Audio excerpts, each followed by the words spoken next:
C'est en nous inspirant d'eux que nous avons... quoi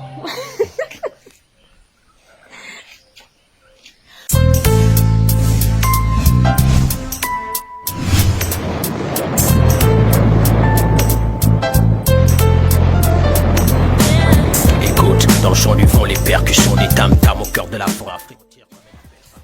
Bonjour, j'espère que vous portez bien. Alors aujourd'hui, je vais encore vous éduquer sur notre histoire. Biasoya n'est pas une utopie. Il n'est point question de retourner en Égypte ou en Nubie. Car aujourd'hui, beaucoup d'historiens sont des Africains et nous offrent une autre lecture de notre histoire. Histoire bien différente que celle que nous ont servi les livres occidentaux où les Égyptiens étaient tous des Blancs et c'est grâce à la Grèce antique que nous avons connu l'écriture et la philosophie. Qui peut croire ça en 2023? Maintenant que nous sommes sur le chemin véritable de notre histoire, nous ne devons rien lâcher. Car nous comprendrons mieux nos migrations jusqu'au centre du continent. Eux, ils disent l'Afrique.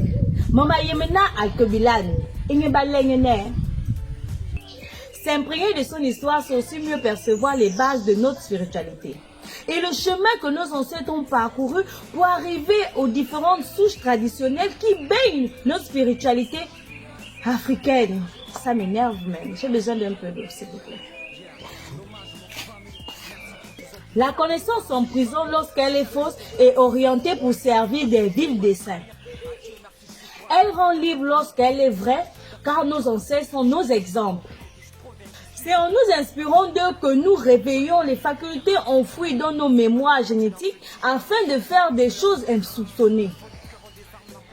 Il faut absolument revoir toute notre histoire si on veut se donner la chance d'un futur délivré de ces chaînes mentales. Alors, je vous souhaite une bonne journée.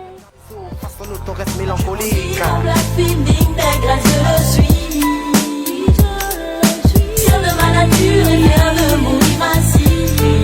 De mourir ainsi, les grèves je suis et je chante ma mélancolie. Et je chante ma mélancolie. Les mélodies ancestrales, je rends hommage à mes aïeux.